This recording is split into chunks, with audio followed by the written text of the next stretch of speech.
आपके साथ अंजलि बालियान और आप सभी का स्वागत करती हूँ आपके अपने YouTube चैनल ऑनलाइन शिक्षण पर।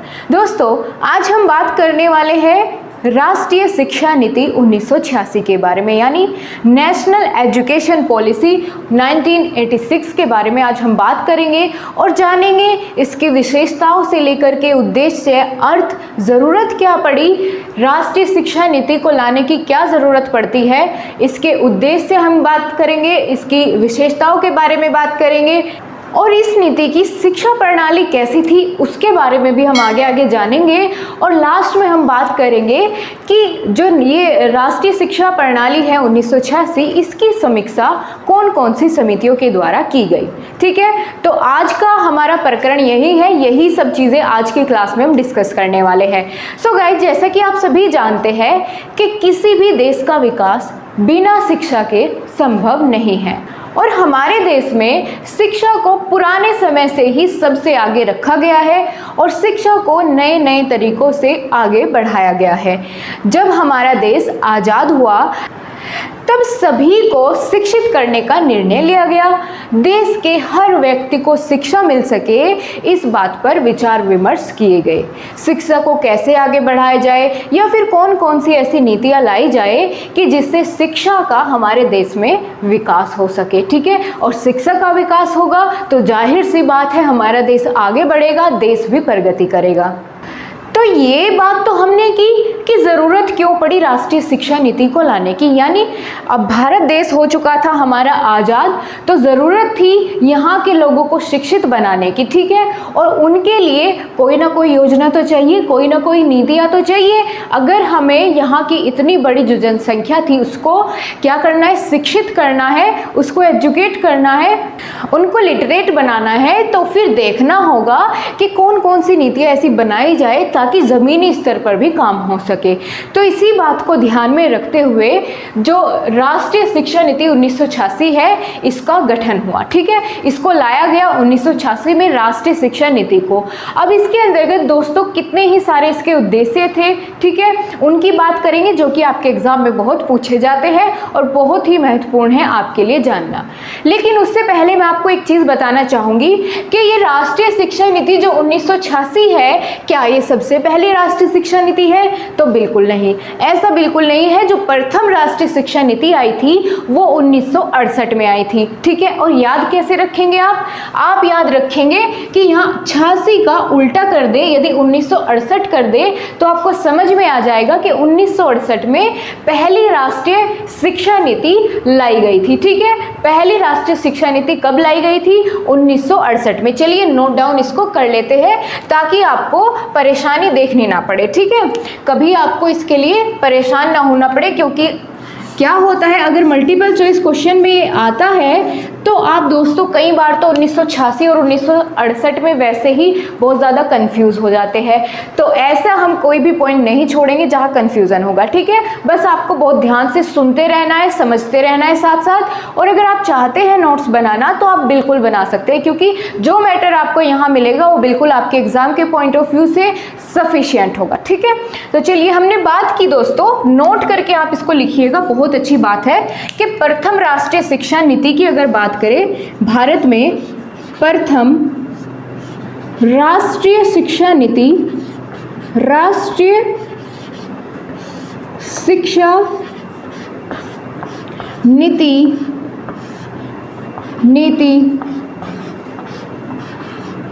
कौन से सन में आई थी? तो वह आई थी सन 1968 में। ठीक है, 1968 में। ये क्वेश्चन आपका रिपीट होता है और कई बार लोग इसको करके आ जाते हैं उसकी जगह और आपका गलत हो जाता है। तो इस चीज़ को सबसे पहले आपको लिखना है कि जो भारत में प्रथम राष्ट्रीय शिक्षा नीति आई थी वो सन 1968 में आई थी। ठीक है, अब चलिए बारी आती है यहाँ पर जो मैंने आपके लिए कुछ लिखा है, बहुत ही मेन पॉइंट है और बिल्कुल सब चीज़ों को बहुत ही मिनिमाइज करके आप कह सकते हैं, सब चीज़ों का निचोड़ निकाल करके मैं आपको जो चीज़ें बोर्ड पर लिखूंगी वो तो आपको ध्यान से सुननी समझनी ही है, लेकिन जो बातें मैं बोलूंगी ना उनको भी आपको बहुत ध्यान से सुनते रहना है। तो हमने बात की दोस्तों कि राष्ट्रीय शिक्षा नीति क्यों आई। ठीक है, क्यों ज़रूरत पड़ी राष्ट्रीय शिक्षा नीति को भारत में लाने की। लेकिन अब हम बात करेंगे कि उद्देश्य क्या था, ठीक है, यहाँ लाने का उद्देश्य क्या था, तो उसके बारे में आइए एक बार जान लेते हैं। दोस्तों, राष्ट्रीय शिक्षा नीति 1986 का उद्देश्य अगर आपसे पूछ लिया जाता है तो आप क्या बताएंगे, वही मैं आपको यहाँ पर समझा रही हूँ, ठीक है।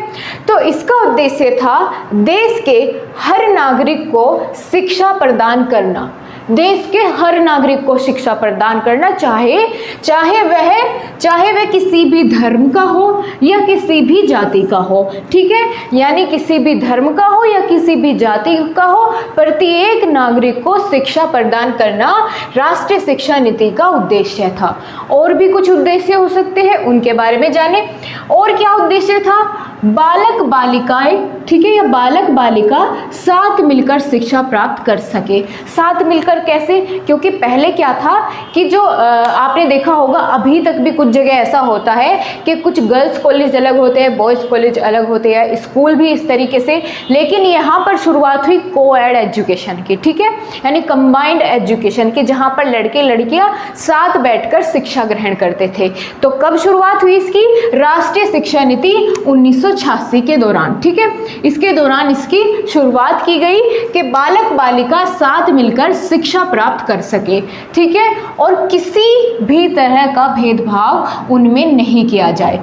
यानी ये उद्देश्य आपको समझ में आ गया कि राष्ट्रीय शिक्षा नीति 1986 का उद्देश्य क्या था, कि भाई उद्देश्य ये था कि प्रत्येक नागरिक को शिक्षा मिले, चाहे वो अमीर हो, गरीब हो, किसी भी धर्म का हो, किसी भी जाति का हो, बालक हो, बालिका हो, सबको समान रूप से ट्रीट किया जाना चाहिए और सबके लिए समान शिक्षा, समान अवसर सबके लिए होने चाहिए, उनमें कोई भी भेदभाव नहीं किया जाना चाहिए। तो ये उद्देश्य था राष्ट्रीय शिक्षा नीति 1986 का। आई होप आपको याद करने की या रटने की ज़रूरत नहीं पड़ेगी, क्योंकि चीज़ों को हम समझ करके चलेंगे, रटना बिल्कुल भी नहीं है मेरी क्लास में तो आपको, ठीक है। तो चलिए, अब आपको उद्देश्य क्लियर हो गया कि क्यों इसकी क्या क्या, किस उद्देश्य को की पूर्ति करने के लिए इसको लाया गया था, चीज़ें क्लियर है। अब दोस्तों, यहाँ से एक क्वेश्चन आपके एग्जाम में बन जाता है कि जो राष्ट्रीय शिक्षा नीति 1986 है वो किसके समय में या किसके द्वारा इसका गठन किया गया, ठीक है। क्वेश्चन अच्छा है कि किसके द्वारा इसका गठन किया गया, ये बताइए। तो चलिए जान लेते हैं दोस्तों, इसका गठन जो है श्री राजीव गांधी। कौन थे राजीव गांधी, कोई बताएगा, चलिए कमेंट बॉक्स में बताइए कौन थे राजीव गांधी, ठीक है। श्री राजीव गांधी के द्वारा इसका गठन किया गया, राष्ट्रीय शिक्षा नीति 1986 का। दोस्तों, ये पूर्व प्रधानमंत्री थे, ठीक है, भूतपूर्व प्रधानमंत्री थे, ऐसा हम बोल सकते हैं। तो इसका गठन इन्हीं के द्वारा या इन्हीं के शासन में किया गया, जब ये यहाँ पर प्रधानमंत्री थे भारत के। अब चलिए एक चीज़ और जानते हैं हम कि जो राष्ट्रीय शिक्षा नीति 1986 थी, इसका प्रारूप कब प्रकाशित किया गया, कि भाई इसके अंदर ये चीज़ें हमने कुछ डिसाइड किया है जो हमें करनी है, ठीक है, जो हमें ज़मीनी स्तर पर लागू करनी है, उसको कहते हैं प्रारूप। यानी एक पूरा उसको नोट करके रिटन फॉर्म में लिखना, ठीक है, उसको प्रारूप कहते हैं। आपके एग्जाम में क्वेश्चन इस तरीके से पूछा जाता है कि बताइए राष्ट्रीय शिक्षा नीति 1986 का प्रारूप कब प्रकाशित किया गया। तो दोस्तों, अगस्त 1986 में। 1986 नाम है तो यहीं से आप समझ लीजिएगा, लेकिन मंथ का नेम आपको याद रखना है, अगस्त 1986 में। चलिए ये चीज़ भी यहाँ पर नोट डाउन कर देते हैं, आपका कोई भी पॉइंट मिस ना हो, ठीक है। अगस्त 1986 में, ठीक है, अगस्त 1986 में। 1986 और 1968 में कंफ्यूजन अब तो नहीं होगा। कभी आप क्लास खत्म होने के बाद कमेंट करके कहे कि मैम आपने तो 1968 बता दिया, तो ऐसा नहीं होना चाहिए, क्योंकि मैं अब क्लियर कर चुकी हूँ कि जो सबसे पहली राष्ट्रीय शिक्षा नीति आई थी वो आई थी 1968 में, लेकिन जो राष्ट्रीय शिक्षा नीति 1986 है ये अलग है। ये सबसे पहले की बात मैंने यहाँ पर की है, प्रथम, इसीलिए मैंने यहाँ इसको नोट करके लिखा है, ठीक है, इसको मैंने यहाँ पर नोट करके इसीलिए लिखा है। अब चलिए आगे बढ़ते हैं और जानेंगे कि क्या विशेषताएं थी इस शिक्षा नीति की जो इसको इतना महत्व दिया गया। आपने देखा आपके सिलेबस में और बाकी चीज़ों को इतना ज़्यादा फोकस नहीं किया है, इतना ज़्यादा हाईलाइट नहीं किया है जितना कि इस राष्ट्रीय शिक्षा नीति को। तो इसमें कुछ तो अच्छी बातें होगी, कुछ तो इसकी विशेषताएं औरों से अलग रही होगी जिस वजह से इसको इतनी पॉपुलैरिटी मिली। ठीक है, तो उनके बारे में चलिए बात कर लेते हैं। आइए तो बात कर लेते हैं विशेषताओं के बारे में कि कौन कौन सी विशेषताएं रही, ठीक है, जिनको जानना आपके लिए ज़रूरी है। तो चलिए एक बार सबको फटाफट से हम नोट कर लेते हैं कि कौन कौन सी है और साथ साथ ही हम समझते हुए चलेंगे। ठीक है, आपका ज़्यादा समय मैं नहीं लूँगी, लेकिन जितना समय लूँगी वो आपका बहुत ही बेनिफिशियल होने वाला है वो सब चीज़ें। ठीक है, जितना समय आप मुझे देंगे। तो चलिए अगर बात करें, पहली विशेषता तो इसकी यही है कि शिक्षा के स्तर को उन्नतिशील बनाना। ठीक है, उन्नतिशील बनाना यानी उसमें समय समय पर सुधार करते जाना और बेहतर से और बेहतर शिक्षा को, अपने देश की शिक्षा को बनाना। तो ये इसकी क्या है, विशेषता है। इस तरह की चीज़ें इसमें रखी गई कि शिक्षा के स्तर को उन्नतिशील बनाना। ठीक है, उन्नतिशील बनाना, ये क्या हो जाती है, ये हो जाती है विशेषता। ठीक है, बनाना, उन्नतिशील बनाना। और क्या पॉइंट हो सकता है, पहला आपको समझ आया क्या विशेषता है, शिक्षा के स्तर को उन्नतिशील बनाना। आपसे सीधा सीधा आपके एग्जाम में शॉर्ट क्वेश्चन में ज़्यादातर पूछा जाता है कि शिक्षा जो राष्ट्रीय शिक्षा नीति 1986 है उसकी 3 या 4 विशेषताएं बताइए, इस तरीके से आपसे पूछ लिया जाता है। ठीक है, तो चलिए अब हम बात कर लेंगे दूसरी विशेषता के बारे में। हम बात करें कि और क्या विशेषता थी इस शिक्षा नीति की, तो वह यह थी कि उच्च शिक्षा में, उच्च यानी जो ग्रेजुएशन के बाद की होती है, ठीक है, उच्च शिक्षा के लिए अवांछनीय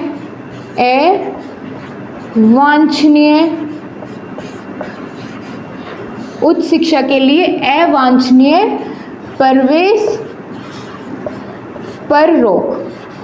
इससे आप क्या समझे कि अवांछनीय प्रवेश पर रोक। ठीक है, जो उच्च स्तर की शिक्षा होती है उस पर अवांछनीय प्रवेश पर रोक, यानी कई बार आपने देखा होगा कि कॉलेजेस में क्या होता है, उच्च शिक्षा कौन सी होती है, जो हम कॉलेज में ग्रहण करते हैं। ठीक है, डिग्रियां जिसको हम कह सकते हैं, 12th के बाद की जो होती है वो उच्च शिक्षा के दायरे में ही आती है।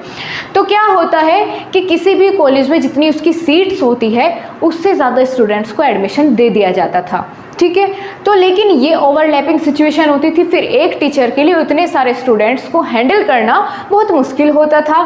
तो अगर ऐसी सिचुएशन आ जाए तो फिर क्या होगा, क्या सही से टीचर अपनी बात को स्टूडेंट्स को सिखा पाएगा? बिल्कुल नहीं। ठीक है, हर एक बच्चे के मन में जो जिज्ञासा होती है क्वेश्चन पूछने की, तो वो सभी एज इट इज़ रह जाती, उनके प्रॉब्लम का सॉल्यूशन उनको नहीं मिलता। तो इस तरह की सिचुएशन को देखते हुए कि भाई ओवरलैपिंग सिचुएशन ना हो, ज़रूरत से ज़्यादा बच्चे एक क्लास में ना बैठे, तो इन्होंने क्या किया कि अवांछनीय प्रवेश पर रोक लगा दी कि भाई इस कॉलेज में इतनी सीटें हैं तो इतने ही एडमिशन यहाँ पर आप ले सकते हैं।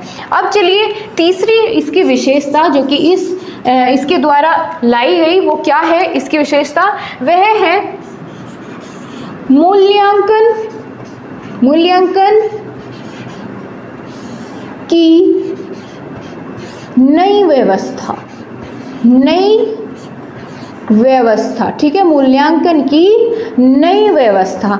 अब नई कैसी व्यवस्था, तो आप ये सोचेंगे कि नई व्यवस्था कैसी मूल्यांकन की, यानी आपने देखा कि मूल्यांकन की बात की, तो मूल्यांकन की कौन सी ऐसी नई व्यवस्था आई इसके अंतर्गत, राष्ट्रीय शिक्षा नीति 1986 के अंतर्गत। तो इसके अंतर्गत जो नई मूल्यांकन व्यवस्था आई वो ये आई कि ग्रेडिंग सिस्टम लागू हो गया। ठीक है, ग्रेडिंग सिस्टम लागू हो गया। उसमें क्या हुआ कि ग्रेड के आधार पर जो है बालकों की क्या की जाने लगी, मूल्यांकन किया जाने लगा। ठीक है, ग्रेड के आधार पर। अब ग्रेड किस हिसाब से यहाँ पर दी जाती थी वो भी आप जान लीजिए, क्योंकि यहाँ से पूछा जाता है आपके एग्जाम में प्रश्न। ठीक है, कैसे पूछा जाता है कि किस तरह से ग्रेडिंग रखी गई जो राष्ट्रीय शिक्षा नीति 1986 थी उसके अंतर्गत। ठीक है, तो देखते हैं। पहला, जैसे विशेष योग्यता, ठीक है, विशेष योग्यता, इन सभी को देखते हुए ग्रेडिंग का सिस्टम रखा गया कि भाई विशेष योग्यता है बालक में तो उसके भी नंबर मिलेंगे। ठीक है, और दूसरी अगर बात करें, संतोषप्रद है, संतोषप्रद बालक है, और क्या था, और दोस्तों उत्तम बालक है ये। ठीक है, इस हिसाब से उनको ग्रेडिंग दी जाने लगी सभी चीज़ों को देखते हुए, उसका ओवरऑल जो है डेवलपमेंट करने के लिए, या फिर निम्न। ठीक है, और एक जो पांचवा इन्होंने आधार बनाया ग्रेडिंग का वह था अच्छा। ये आपको नोट डाउन कर लेना है। ठीक है, इन्होंने ग्रेडिंग सिस्टम के ये 5 आधार बनाए, या ग्रेड के लिए इस तरीके से ये 5 चीज़ों को इन्होंने मेंशन किया। कौन कौन सी? विशेष योग्यता, संतोषप्रद, ठीक है, उत्तम, निम्न और अच्छा। इस तरीके से बालक को जो है ये डिफाइन कर सकते थे कि कैसा बालक है, उत्तम है या निम्न है या फिर अच्छा है, ठीक है, या विशेष योग्यता वाला ये बालक है। तो इस तरीके से इन्होंने ग्रेड के आधार पर मूल्यांकन की एक नई व्यवस्था की शुरुआत कर दी। अब ये 3 पॉइंट आपको समझ में आए कौन कौन से? शिक्षा के स्तर को उन्नतिशील बनाना, उच्च शिक्षा के लिए अवांछनीय प्रवेश पर रोक लगाना और मूल्यांकन की नई व्यवस्था लाना। ठीक है, एक पॉइंट और देख लेते हैं लगे हाथ, ताकि अगर 4 पूछ लिए जाए तो आप बहुत आसानी से यहाँ पर लिख पाए। और बहुत छोटा करके मैंने आपकी इतनी लंबी चौड़ी आपको चीज़ें बुक में दी गई है, तो मैंने बहुत ही उसको शॉर्ट करके जितनी चीज़ें ज़रूरी थी सिर्फ उनको वहाँ से, ठीक है, बाहर निकाला है। तो वही आपके सामने जो है प्रस्तुत कर रही हूँ। तो चलिए अगला है व्यावसायिक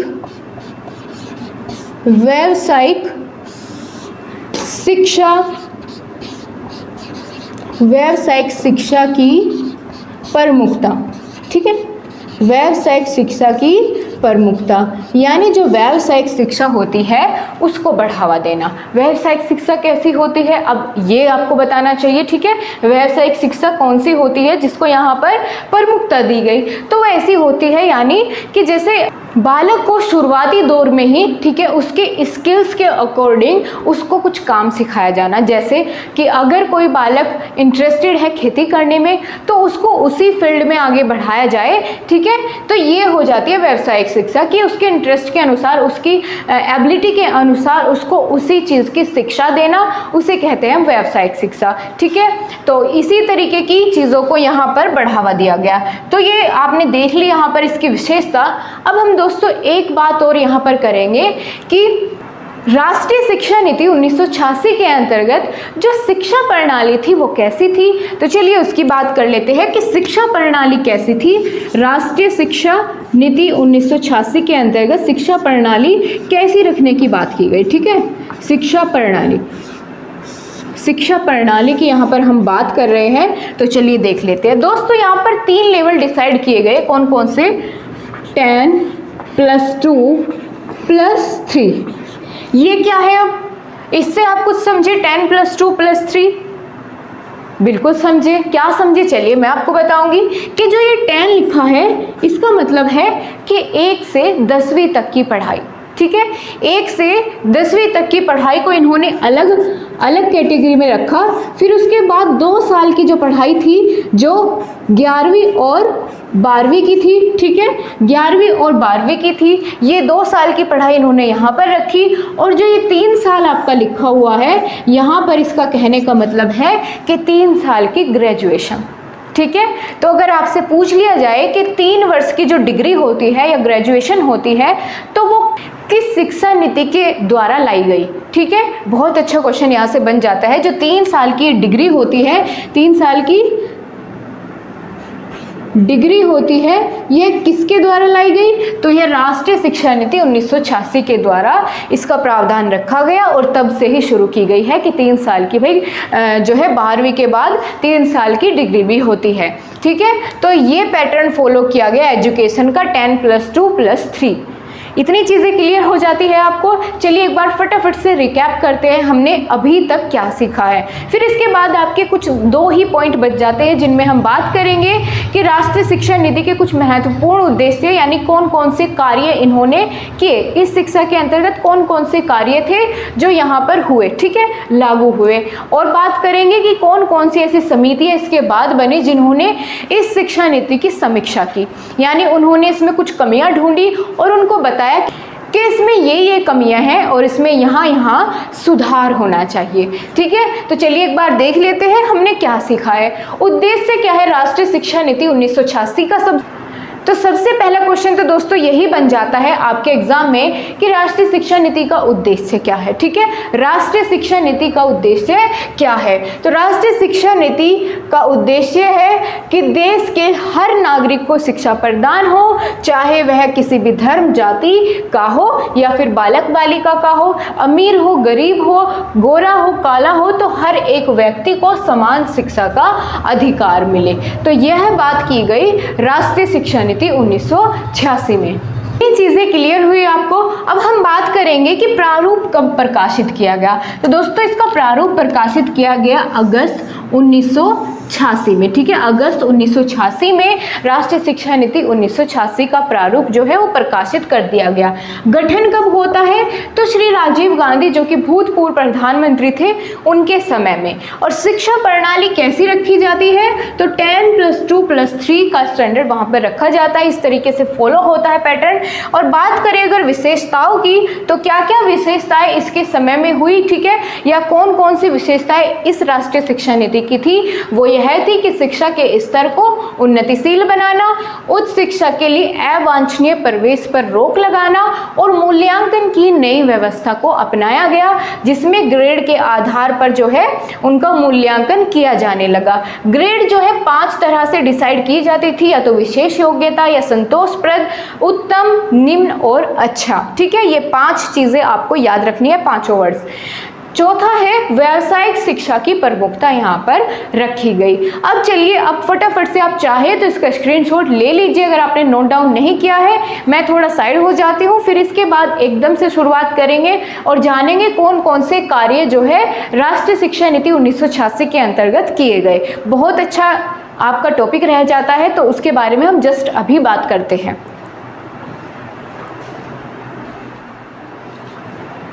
तो चलिए दोस्तों अब हम आगे बात करेंगे, कुछ पॉइंट्स जो हमारे बच जाते हैं उनके बारे में भी डिस्कस कर लेते हैं। तो अब हम बात करेंगे राष्ट्रीय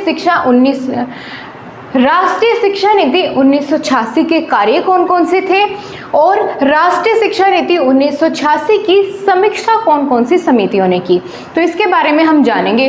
दोस्तों राष्ट्रीय शिक्षा नीति 1986 के अंतर्गत कई तरह के प्रस्ताव रखे गए, जैसे कि राष्ट्रीय शिक्षा व्यवस्था और इसके अंतर्गत कई सारे सुधार करने की व्यवस्था को रखना, जो कमियां हैं उन कमियों को पूरा करना और बेहतर से बेहतर शिक्षा का वातावरण अपने देश में बनाना, ठीक है, जिससे देश भी प्रगति कर सके और शिक्षा को पूर्ण रूप से बढ़ावा मिल सके। तो चलिए अब हम जानेंगे कि इसी विचार को रखते हुए कौन कौन से कार्य किए गए राष्ट्रीय शिक्षा नीति 1986 के द्वारा।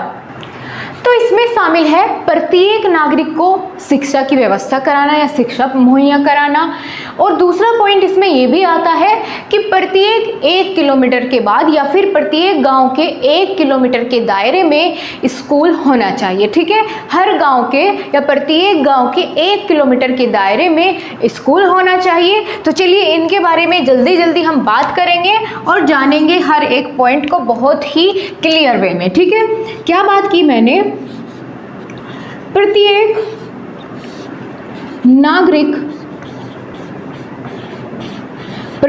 नागरिक को शिक्षा प्रदान करना, ठीक है। यह क्या था? कार्य था, शिक्षा प्रदान करने का कार्य था। अगर कार्य की बात यहाँ पर हम कर रहे हैं और आपके एग्जाम में सीधा सीधा क्वेश्चन यहाँ से बन जाता है, तो क्या था कार्य करना? तो क्या था कि प्रत्येक नागरिक को शिक्षा प्रदान करना ही राष्ट्रीय शिक्षा नीति 1986 का कार्य था। और क्या था दोस्तों? विज्ञान, गणित और सांस्कृतिक विषयों को बढ़ावा देना। ठीक है, कौन कौन से? विज्ञान,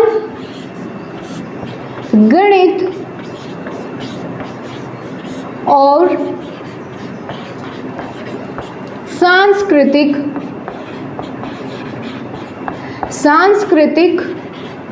शिक्षा को, सांस्कृतिक शिक्षा को बढ़ावा देना। ठीक है, शिक्षा को बढ़ावा देना इसका कार्य था।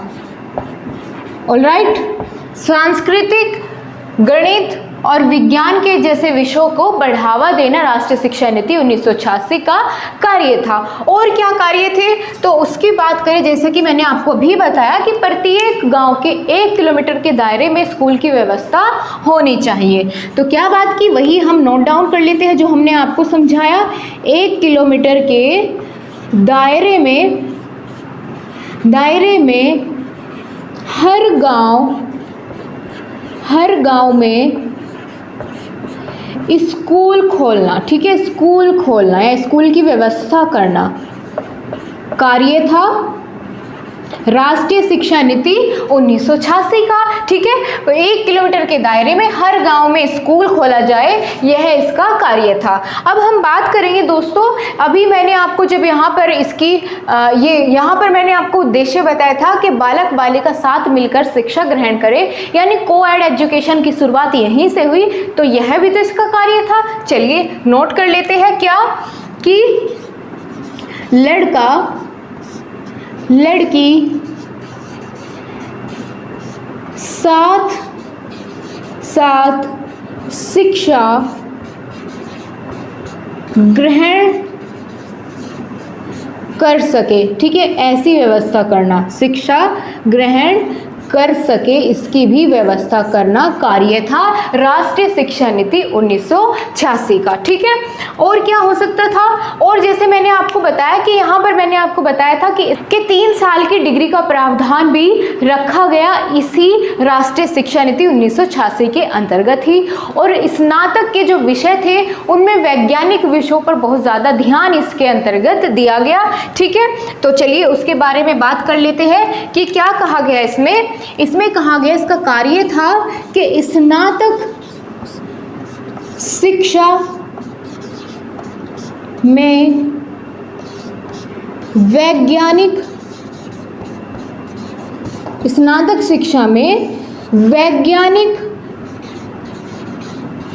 तकनीक अपनाना या अपनाने पर जोर देना। ठीक है, अपनाने पर जोर देना। क्यों किया गया ऐसा? अब इसके पीछे भी तो कोई कारण होगा कि वैज्ञानिक तकनीक अपनाई जाए, इस बात पर जोर क्यों दिया गया? वो इसलिए दिया गया ताकि जो देश का युवा है वो अपने भविष्य में विज्ञान की ओर प्रगति कर सके। ठीक है, तो किस वजह से ऐसा किया गया? तो चलिए इसका कारण भी लिख लेते हैं, किस वजह से वैज्ञानिक तकनीक को अपनाने का जोर दिया गया। वो इसलिए कि देश का युवा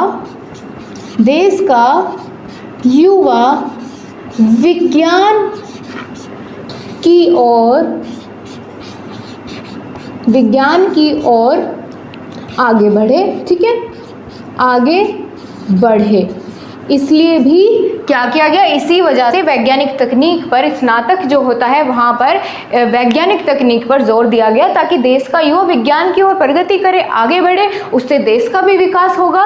ठीक है, तो ये हमने बात कर ली है, कुछ कार्य थे राष्ट्रीय शिक्षा नीति 1986 के। इससे ज़्यादा आपको पढ़ने की ज़रूरत नहीं है, जो चीज़ें खास थी वो आपके सामने नोट डाउन कर दी गई है और आई होप आपको बहुत अच्छे से समझ भी आ गई होगी।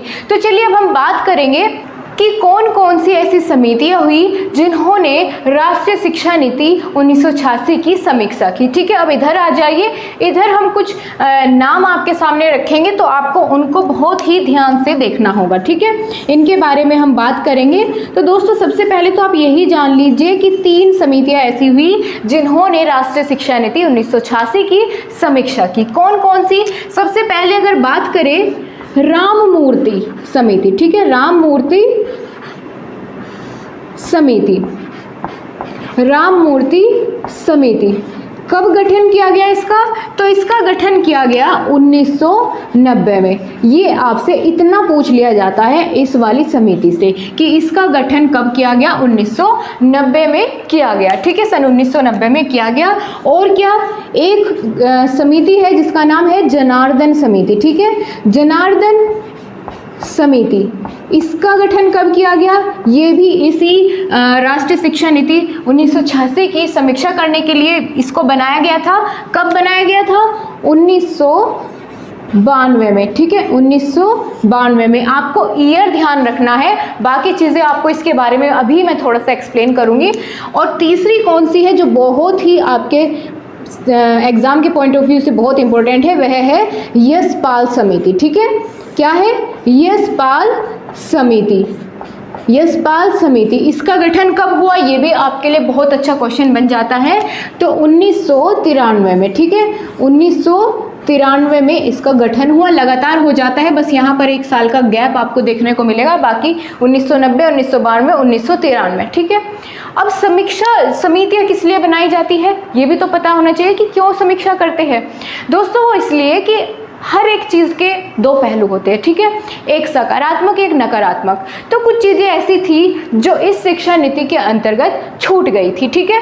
ज़रूरी नहीं होता कि एक बार में प्लान इतना अच्छा बने कि वो पूरी तरीके से काम करे।